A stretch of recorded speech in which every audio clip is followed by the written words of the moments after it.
The marijuana industry is getting a bit of a makeover. So in just a few days, a law goes into effect that changes the way businesses can advertise. King 5's Lily Tan is live in Soto tonight explaining what we will all see. Lily. Well, certainly here in Soto, where there's a concentration of marijuana stores, the skyline is going to change a bit. Billboards like these are about to get a facelift to make them more appropriate for kids. But some business owners say the restrictions are really a way to rein in the industry. People are prepping for it. They're bracing.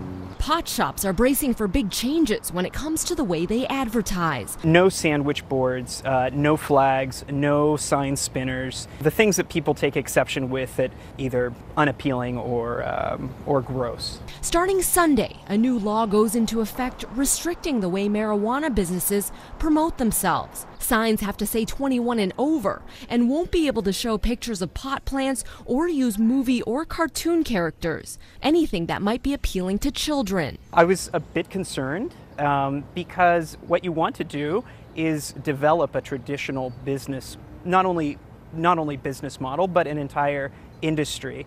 And in order to do that, you need to be able to convert the consumer. And so you want normal channels to do that, and advertising is one of the ways to do it. Oscar Velasco Schmitz co-owns Dockside Cannabis, which has already changed out its signs and logos in anticipation of the new law. This law is attempting to throttle back the development of the industry in Washington state, given the political landscape that exists nationally. Pot use is still illegal federally, and cannabis supporters are worried President Trump could crack down at any time. State Senator Ann Rivers sponsored the bill. She told us the crackdown is a way to, quote, keep the house clean so Washington does not get unwelcomed attention. Plus, she says hundreds of constituents, mainly from Kitsap County, called her, calling marijuana ads blight.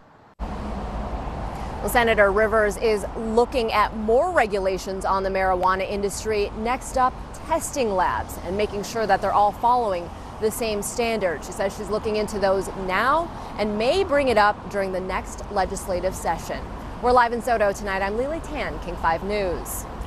Thanks, Lily. Pot has become a big money maker in Colorado.